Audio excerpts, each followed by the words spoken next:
Hey, hello everyone. My name is Rajat Sharma. I lead the platform business and growth at Zensar. With me, I have Tapas Samanthare, who is the CEO of MSTS Tolls. We are going to talk about a very interesting case study today, primarily focused on building a cloud-native enterprise and how the cloud-native enterprise helps seamlessly go through the motion of merger and acquisitions and divestitures. So I will invite Tapas to talk about the MSTS Tolls journey, and we'll take it on from there. Tapas, over to you. Hi, thank you, Rajat. Good afternoon, everyone. I'm Tapas, and I'm the CEO for MSTS Tolls, which is a portfolio company of Shell, based out of the Netherlands. And today I have the distinct pleasure of talking to you and sharing our story about our digital transformation. And so we'll go through, we'll talk about how we started the journey.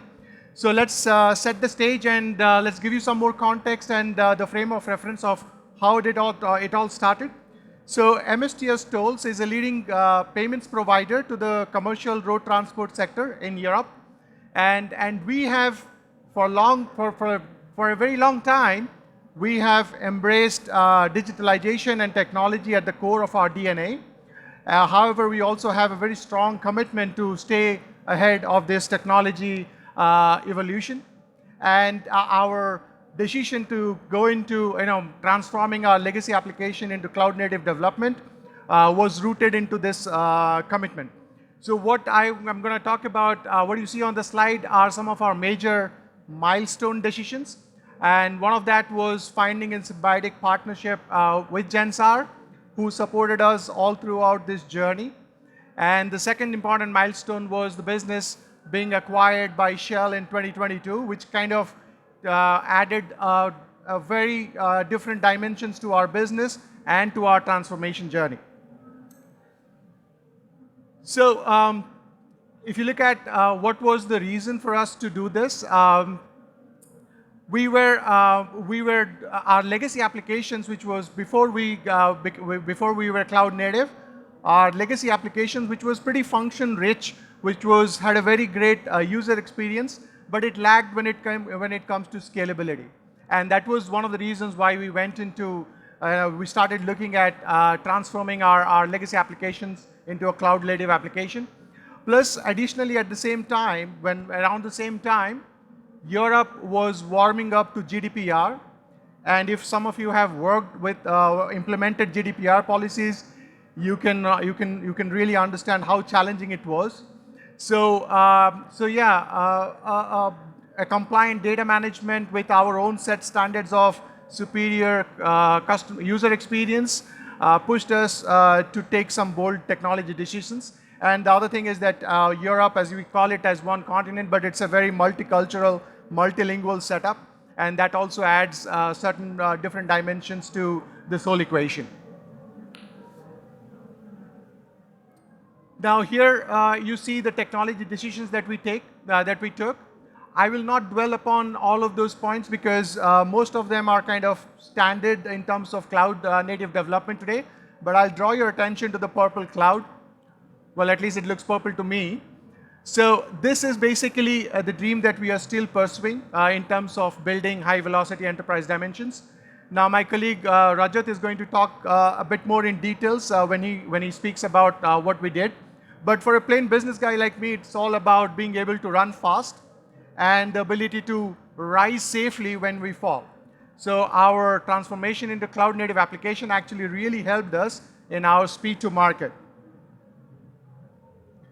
Now, to pursue our objectives, we started defining our development principles. And one of the things that we really focused on at the outset was defining our domain, our microservices domain, to replicate exactly the needs of our business and the operational model of our business. And then to suit our business requirements, we chose the technology stack. And one of the things that we did, which was meticulously defining the inter-domain relationships, which was really important for us to get the best out of this transformation journey. So I'm very keen, actually I'm very keen about talking you guys about some of the learnings that we had during this journey. Now, one of the things that we learned pretty soon into the development was our APIs do not solve everything. For example, to serve our microservices, domain-driven microservices architecture, we started building a lot of APIs, and at some point in time, it got pretty overwhelming for the development teams itself. And as development teams were working, on different domains parallelly, so there was a lot of effort duplication which was happening. So we realized that, and then we started fixing the API redundancy aspect as technical debts. But there were also other issues that came across while we were in this journey, and some of the things you see on the within the circles here on the slide. And then we took on to the native AWS resources to solve some of these challenges. Now, while we leveraged on Zensar's ability of global delivery, we also leveraged on some of their frameworks and methodologies, and I'll let Rajat speak in more details about it. Over to you, Rajat. Yeah, thank you, Tapas. Thanks for taking us through the journey. I must emphasize on one point with which we started, and that was the cornerstone of success of the whole program, of forming a one-team culture between MSTS Tolls and Zensar. And the vision of this one team was to follow the pod-based model to build a cloud-native enterprise. If you look into the chart on your in front of you, it talks about the cloud lifecycle management. And we followed this particular methodology, templates and processes, right from discovery to strategy up to operate and optimize, including your foundation and transform. So unlike the other players who just focus on the technology aspect, for MSTS Tolls, we started with the business viability. And as Tapas mentioned, Tapas and team helped us work very closely with the business stakeholders to see what are their priorities in terms of independent device agnostic payments, in terms of integrating with multiple third parties. It was hundreds of third parties because it was across Europe and different standards for different countries and different governance mechanisms. At the same time, we also wanted to specify the products which we are building so that the customer can consume these products on pay-per-use kind of model also. We took into consideration the human desirability aspect, and in that we looked into the consumer and how can we enhance the experience of the consumer to simplify the whole product. At the same time, look into the kind of flexibility they need to access the reporting and the analysis. Based on, and of course, in the technology aspect, I'm not dwelling deeper, but of course, we looked into the technology currency, the legacy, and the infrastructure to application dependencies, and so on and so forth.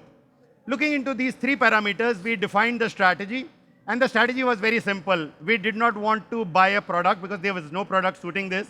We went in and worked on building a cloud-native enterprise, primarily to create the whole environment which is built to change.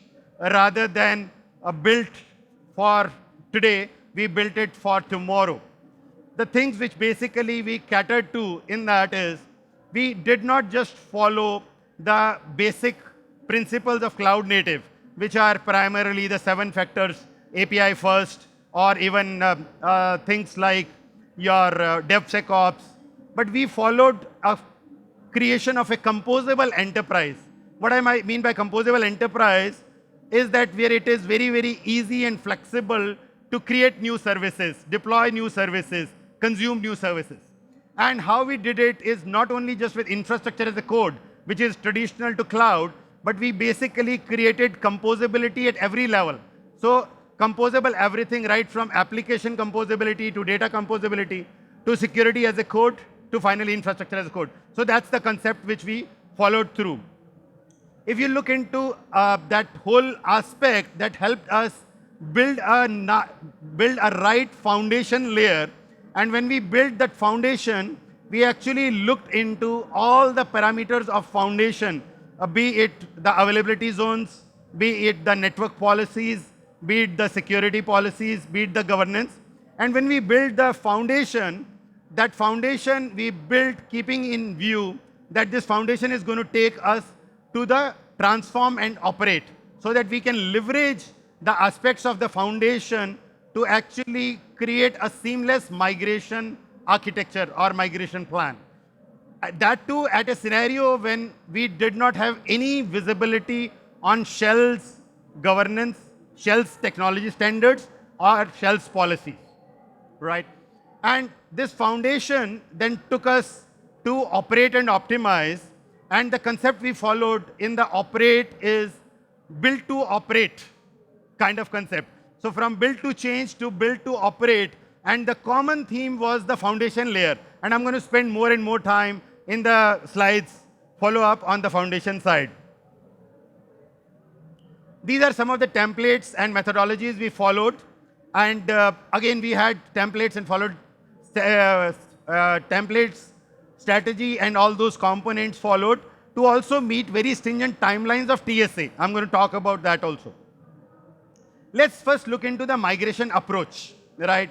So how we looked into migration approach is we did not just look into creating the migration waves or sequencing of migration right away. We went through number of design thinking sessions with the client and the business stakeholders also. And since there were multiple stakeholders, one was coming from the devastating entity, which was TreviPay in this case.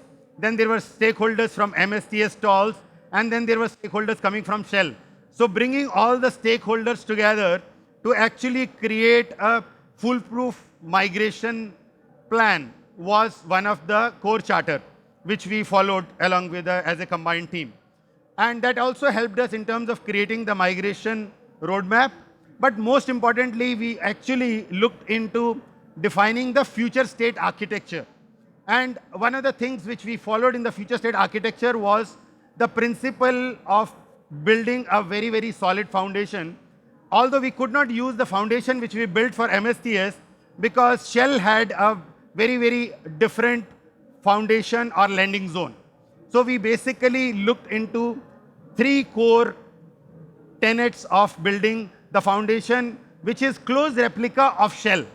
The things which we followed was, one is the processes, second is the people, and third was the tooling, the tool sets, which we are going to take some of the tool sets and move it seamlessly to Shell, and some of the tool sets we embrace from the Shell point of view.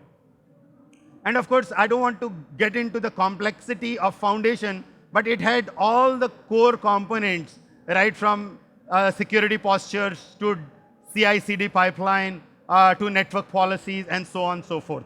And we followed all the AWS well-architected framework standards to build that foundation. Now let's look into some of the challenges. And this is very interesting because most of the times when you hear about a case study, you hear about all the great things we have done together. But I'm also going to talk about, because we had our own share of challenges. The first and the foremost, as I mentioned, it was a very, very short time frame to migrate the workloads, where the workloads were built using multiple databases. So we had Oracle on one side, we have Postgres, we have DynamoDB, and at the same time, it had the experience piece on the front end side, on the portal and product side. On the back end, we still had a lot of transactions running, which was basically, again, not easy to migrate.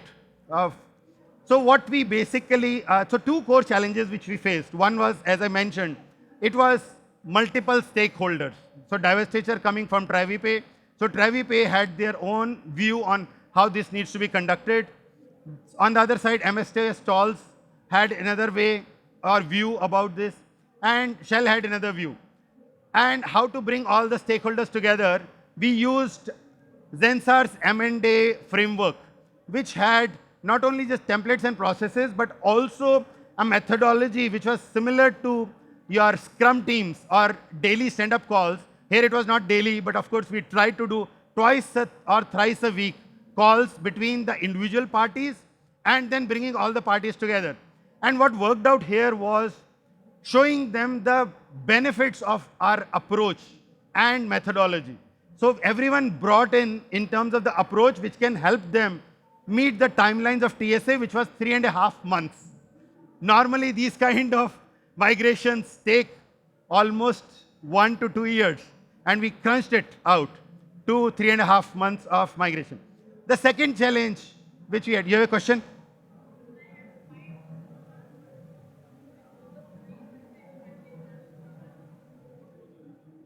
Yeah, so because in a typical M&A environment, if you don't migrate, you end up paying the fees for the people who are managing the environment, and it becomes very, very costly or expensive affair to you. So the both sides, for the private equity side also, as well as for the Shell side also, so from that point of view. So that was the timeline. The second challenge which we faced was primarily around what I've been talking about, target state architecture. So how do we basically mimic the Shell target state architecture? And neither Shell nor MSTS Toll allowed us to do any automated discovery.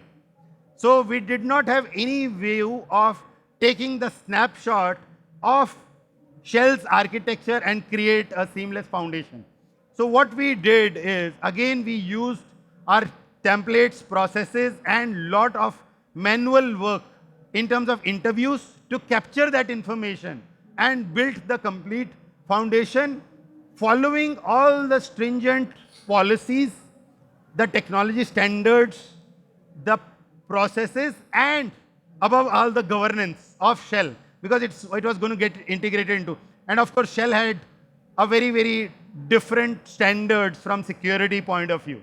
They had a very, very different standards from the vendor management point of view. They had a pretty different standards from the network traffic prioritization point of view. So there were quite a lot of extensive standards which we worked through along with the help of MSTS Tolls. And as I said, this was a joint effort of one team. So we classified this whole program as migration as a product, right? And we basically followed this whole, I would say, best practices which we created around this migration, which helped us move seamlessly into a cutover in 3.5 months. So I'll hand it over to Tapas to talk about the benefits we all gained from this. So as you have heard through the entire presentation, so it's a story of transformation which has its own challenges, a lot of challenges actually, but at the end of the day, when we were able to build our cloud native application and then we were also able to migrate it from another enterprise location to the Shell enterprise location within a short span of time, and I must say with zero disruption to business. I think that was one of the most gratifying thing of this whole thing. So, to conclude, I would say, the entire journey of cloud transformation opened up a lot of business opportunities and possibilities for us. So, and I think we were really benefited with our own decision to go into this in this path. So, thank you for your patience, and thank you for spending the time to listen to our story. We have got 1.5 minutes. If you have some more questions, we can take them. No, absolutely. Thanks, Tapas. And again, this whole case study is very close to my heart because most of the migrations, when we do, we try to bring more and more automation when we try to industrialize the migrations. But here, the scope of industrialization and automation was also not ample. Still, we met all the stringent timelines and brought in the automation from our methodology and frameworks. But any questions from anyone, more than happy to answer here. Otherwise, we have a booth at 576. Feel free to come over to our booth and ask, and we can probably dwell deeper into how we did it or any other questions specific.